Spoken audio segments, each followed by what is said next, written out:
wayahe wek kapok mlenjani. Assalamualaikum warahmatullahi wabarakatuh. Selamat sore teman-temanku yang berbahagia. Pastikan sudah makan dan sudah siap untuk mengikuti diskusi kelas kita yang hari ini kita akan membahas tentang ketahanan nasional sebagai geostrategi Indonesia yang akan dibawakan oleh kelompok 6. Ya, apa saja yang akan kita bahas hari ini? Ada 4 hal. Yang pertama adalah pengertian dari ketahanan nasional, terus ada juga unsur ketahanan nasional, ada juga konsep ketahanan nasional sebagai geostrategi Indonesia, terus yang terakhir adalah tujuan. Nah, untuk materi yang pertama tentang apa itu ketahanan nasional sebagai geostrategi Indonesia dan unsur-unsurnya akan dijelaskan nanti oleh pemateri pertama kita. Namanya Mas Syahroji Setiawan, NIM 19080460035. Jadi mohon untuk disimak benar-benar oleh materi yang kali ini ya, oke? Lanjut ke materi yang ketiga, nanti kita akan membahas tentang konsep dari ketahanan nasional sebagai geostrategi Indonesia yang akan dibawakan oleh pemateri yang kedua, yaitu saya sendiri, Adi Anindita Putra, NIM 19080460055. Jadi mohon untuk disimak dan benar-benar diperhatikan ya teman-teman. Oke. Lalu yang terakhir kita akan membahas tentang tujuan. Apa sih tujuan dari ketahanan nasional sebagai geostrategi Indonesia? Nanti akan dijelaskan oleh pemateri yang ketiga kita.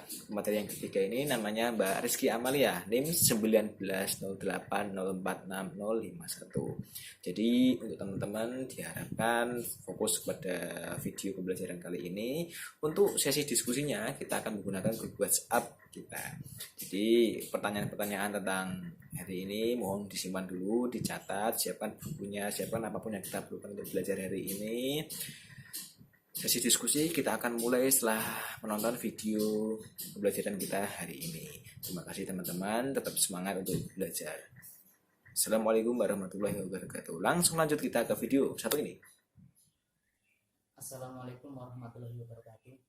Baik, di sini saya sebagai pemateri pertama akan menjelaskan sedikit tentang pengertian dan unsur-unsur ketahanan negara. Baik, kita mulai saja.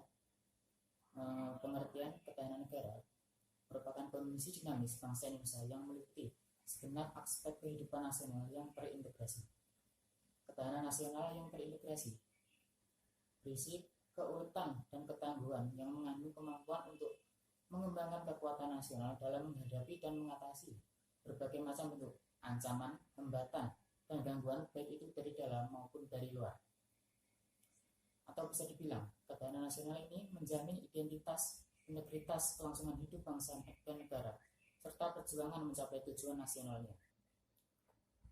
Terdapat 3 perspektif atau sudut pandang terhadap konsepsi ketahanan nasional. Yang pertama yaitu ketahanan nasional sebagai sebuah kondisi. Perspektif ini melihat ketahanan nasional sebagai suatu penggambaran atau keadaan yang seharusnya dipenuhi. Yang kedua, ketahanan nasional sebagai sebuah pendekatan, metode, atau cara dalam menjalankan suatu kegiatan, khususnya dalam pembangunan negara.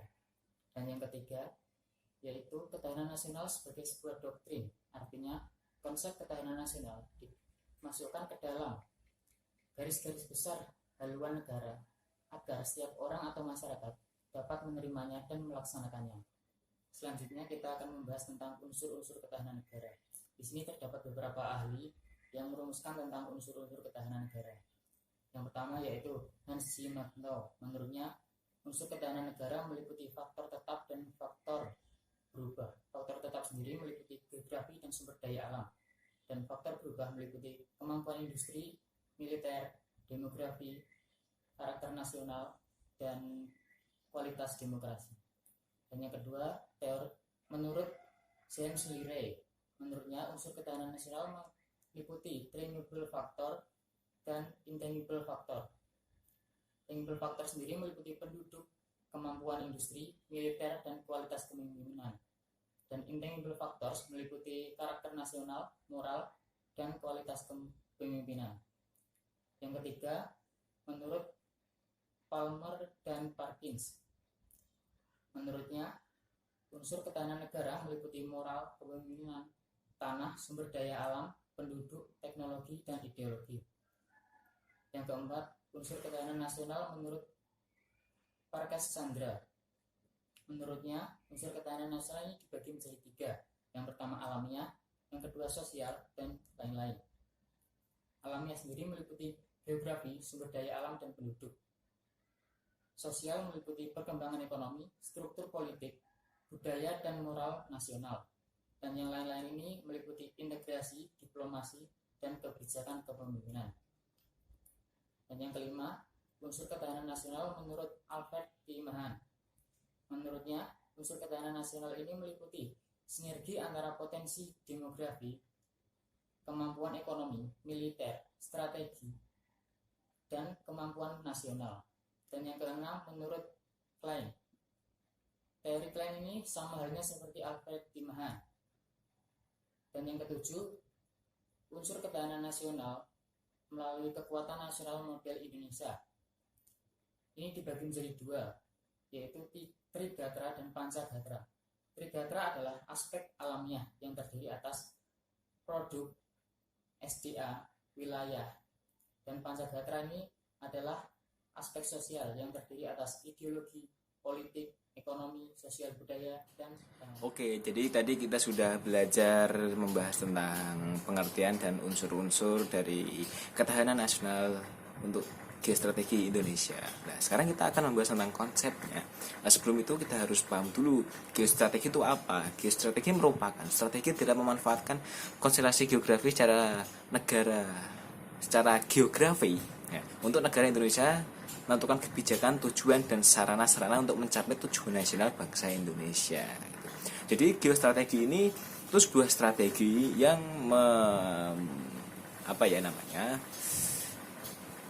mendasarkan strateginya kepada geografis di Indonesia, geostrateginya seperti itu. Sedangkan geostrategi di Indonesia itu tidak harus dengan yang namanya ketahanan geostrategi, tidak melulu namanya pertahanan seperti bidang militer atau keamanan seperti itu. Jadi bisa disebutkan bahwa ada 5 perwujudan dari ketahanan nasional yang dikembangkan bangsa Indonesia. Bahan penataran BP7 Pusat tahun 1996. Yang pertama adalah ketahanan ideologi. Ketahanan ideologi ini adalah di mana kondisi mental bangsa Indonesia yang berdasarkan keyakinan atau kebenaran ideologi Pancasila, yang mengandung kemampuan untuk menggalang dan memelihara persatuan dan kesatuan nasional, dan kemampuan untuk menangkal penetrasi ideologi asing serta nilai-nilai yang tidak sesuai dengan kepribadian bangsa. Jadi ketahanan ideologi ini, kita sebagai warga negara itu harus mempertahankan ideologi Pancasila seperti itu. Lalu yang kedua ada ketahanan politik. Ketahanan politik ini adalah kondisi kehidupan politik bangsa Indonesia yang berlandaskan demokrasi, seperti pada pasal Undang-Undang Dasar 1945 dan Pancasila demokrasi, yang mengandung kemampuan memelihara stabilitas politik yang sehat dan dinamis, serta kemampuan menerapkan politik luar yang negeri yang bebas dan aktif gitu. Jadi kita sebagai bangsa Indonesia juga harus memiliki perwujudan ketahanan terhadap politik. Politik bagaimana? Politik yang demokrasi kayak seperti itu. Lalu yang ketiga, ketahanan di bidang ekonomi. Ini bagaimana lagi? Adalah kondisi kehidupan perekonomian bangsa Indonesia yang berlandaskan Pancasila dan Undang-Undang Dasar 1945, yang mengandung kemampuan menerapkan stabilitas ekonomi yang sehat dan dinamis, serta kemampuan menciptakan kemandirian ekonomi nasional dengan daya saing yang tinggi dan mewujudkan kemakmuran rakyat yang adil dan makmur. Jadi di bidang ekonomi ini, ketahanan di bidang ekonomi ini juga mengatur tentang stabilitas kegiatan di ekonomi, terus kemakmuran rakyat, kesejahteraan rakyat di bidang ekonomi. Lalu yang keempat ada ketahanan di sosial dan budaya. Adalah kondisi kehidupan sosial budaya bangsa Indonesia yang menjiwai kepribadian nasional yang berdasarkan Pancasila, mengandung kemampuan membentuk dan mengembangkan kehidupan sosial budaya manusia dan masyarakat Indonesia yang beriman bertakwa kepada Tuhan Yang Maha Esa, hidup rukun, bersatu cinta tanah air, berkualitas, maju dan sejahtera dalam kehidupannya serasi, agar terjadinya sosial budaya yang seperti budaya Indonesia sendiri. Jadi ketahanan sosial budaya ini itu membahas tentang kehidupan sosial dan budaya dari warga negara Indonesia itu sendiri. Lalu yang terakhir, yang kelima adalah ketahanan di bidang keamanan. Nah, ini yang paling penting. Jadi pengertiannya ketahanan di bidang pertahanan keamanan adalah kondisi daya tangkal bangsa Indonesia yang dilandasi kesadaran bela negara seluruh rakyat, bukan hanya militer saja. Jadi bela negara ini seluruh rakyat Indonesia, seluruh warga, saya termasuk Anda semuanya yang melihat video ini itu juga harus memiliki perwujudan pertahanan untuk bangsa Indonesia seperti itu. Jadi tadi adalah 5 dari perwujudan strategi dari geostrategi Indonesia. Lalu ada lagi dari dilepaskan dari tata kehidupan bangsa Indonesia Subadi dan Sinaga tahun 2006, maka ciri ketahanan nasional dibagi menjadi 3. Ketahanan nasional merupakan persyaratan utama bagi bangsa yang sedang membangun menuju bangsa yang maju dan mandiri. Yang kedua, menuju memperhatikan kelangsungan hidup. Yang ketiga, ketahanan nasional diwujudkan sebagai kondisi dinamis bangsa Indonesia yang berisi keaulitan dan ketangguhan bangsa untuk mengembangkan kekuatan dan menjadikan ciri tanah air setia kepada perjuangan ulat dalam usaha yang berdasarkan pada ketakwaan dan keimanan pada Tuhan Yang Maha Esa. Itu adalah ciri ketahanan nasional. Lalu ada juga asas-asas ketahanan nasional. Ketahanan nasional memiliki asas, ada 1, 2, 3, 4 asas. 1, asas kesejahteraan, di mana ketahanan nasional itu harus sejahtera, artinya sejahtera dan aman, sejahtera dan keamanan. Lalu yang kedua adalah utuh, menyeluruh, terpadu. Jadi ketahanan nasional ini bukan hanya sekedar dalam satu kompleks, satu daerah, contoh Jakarta saja, atau Jogja saja, atau daerah Semarang saja, tapi menyeluruh. Satu Indonesia Raya ini harus utuh, menyeluruh, terpadu tentang asas ketahanan nasionalnya, seperti itu. Yang ketiga, kekeluargaan. Jadi kekeluargaan ini juga harus dibangun atas ketahanan nasional. Asas-asas ketahanan nasional ini sangat penting tentang kekeluargaan. Jadi ketika kita memiliki rasa kekeluargaan dengan saudara kita se-Indonesia Raya, maka asas ketahanan nasional yang lain pasti akan mengikuti. Gitu. Yang terakhir adalah mawas diri. Nah, ini yang paling penting, mawas diri. Jadi kita sebagai warga negara Indonesia itu harus mawas diri, harus benar paham. Nggak boleh asal ngomong harus ini pemerintah kayak gini lah, presiden kayak gini, ini nggak boleh, harus mawas diri. Soalnya itu demi kepentingan bangsa kita sendiri seluruhnya. Oke. Lalu ada Undang-Undang 1945 bab 12 tentang pertahanan negara dan keamanan negara pasal 30 yang berbunyi 1. Tiap-tiap warga negara berhak dan wajib ikut serta dalam usaha pertahanan dan keamanan negara. Nah, jadi setiap warga negara itu berhak dan wajib untuk melaksanakan ketahanan negara. Saya atau semuanya yang melihat video ini tuh memiliki kewajiban untuk keamanan dan pertahanan negara. Oke, bunyi yang kedua, pasal kedua ayat kedua, usaha pertahanan dan keamanan negara dilaksanakan melalui sistem pertahanan dan keamanan rakyat semesta oleh Tentara Nasional Indonesia dan Kepolisian Negara. Jadi upaya pertahanan dan keamanan negara dan sistemnya itu diatur oleh Kepolisian dan Tentara Republik Indonesia. Tapi kita kan juga nggak harus serta-merta itu keamanan urusannya polisi. Kita buat recuh aja, nggak boleh kayak gitu. Jadi kita sebagai warga negara juga harus mendukung mereka, para penegak hukum kayak gitu. Nggak boleh salah-salah karena kita hidup berbangsa dan bernegara dengan orang banyak kayak gitu. Lalu yang ketiga adalah Tentara Nasional Indonesia terdiri atas angkatan darat, laut, dan udara sebagai alat negara bertugas mempertahankan, melindungi, dan memelihara keutuhan dan kedaulatan negara. Jadi di sini tertuliskan adalah peran tentara yang dimana untuk mempertahankan keamanan di seluruh Indonesia. Lalu yang keempat, Kepolisian Negara Republik Indonesia sebagai alat negara yang menjaga keamanan dan ketertiban masyarakat, melindungi, mengayomi, melayani masyarakat dan menegakkan hukum. Untuk ayat yang keempat ini menjelaskan tentang kepolisian, posisi polisi sebagaimana. Jadi polisi di sini tidak seperti tentara yang menjaga keamanan untuk mungkin seperti perang atau teroris kayak gitu. Sekali lagi, fungsi kepolisian di sini itu sebagai alat menjaga keamanan dan ketertiban masyarakat. Contohnya, kita berkendara, tapi kok saya nggak pakai helm, saya tertilang, saya melanggar, dan itu ditegakkan oleh polisi. Jadi polisi itu bertindak benar gitu. Jadi menjaga ketertiban dan keamanan rakyatnya sendiri. Jadi semisal kalau kita nggak pakai helm, kita ditilang polisi, kita marah ya, yang salah ya kita sendiri, bukan polisinya yang salah kayak gitu.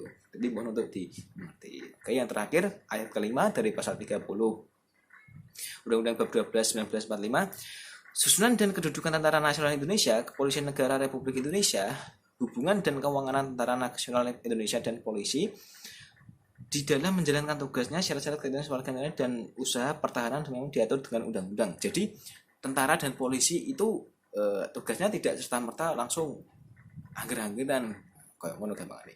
Nah, jadi tentara dan polisi ini tugas-tugasnya itu diatur dalam undang-undang, tidak serta-merta tugasnya ya itu kan gitu. Jadi ya emang gimana ya? Jadi tentara maupun polisi jika melaksanakan tugasnya untuk membela negara itu tidak serta-merta kepentingan mereka maupun atasan mereka sendiri, tapi diatur oleh undang-undang. Nah, jadi ketika ada mungkin oknum-oknum yang kurang bertanggung jawab melanggar, laporkan saja dengan pelanggaran pasal dari 30 ayat 5 bab 12 UUD 1945 pasti akan ditangani. Karena setiap aparatur negara itu dijamin dipastikan memiliki aturan-aturan yang mengikat undang-undang dasar. Jadi biar tidak semenang-menang. Bukan hanya aparatur negara juga, kita bahkan hidup bernegara juga seperti itu. Gak bisa salah-salah gitu. Terima kasih. Sekarang selanjutnya melanjutkan tujuan dari ketahanan nasional untuk geostrategi Indonesia. Saya sebagai pemateri ketiga akan menyampaikan materi tentang tujuan ketahanan nasional. Ketahanan nasional sendiri itu bertujuan untuk menjaga dan melindungi kedaulatan ancaman militer, baik yang datang dari dalam negeri maupun dari luar negeri. Untuk itu diperlukan adanya keuletan dan ketangguhan yang mengandung kemampuan dalam mengembangkan ketahanan nasional. Selain itu juga ada tujuan geostrategi Indonesia untuk menunjang tugas pokok pemerintahan dalam 1. Menegakkan hukum dan ketertiban. Yang kedua, terwujudnya kesejahteraan dan kemakmuran. Yang ketiga, terselenggaranya pertahanan dan keamanan. Yang keempat, tersedianya kesempatan untuk masyarakat dalam mengaktualisasikan diri. Yang kelima, terwujudnya keadilan sosial dan keadilan hukum. Oleh karena itu, sekarang yang dibutuhkan adalah bagaimana kita membangun ketahanan nasional secara bottom-up approach melalui tingkat pembinaan ketahanan, sehingga dapat tercapai kondisi keamanan nasional yang menjamin kelangsungan hidup bangsa dan negara. Udan tangis ati saiki wis rada terang, masih yo isih kadang kelingan kowe sing tak sayang-sayang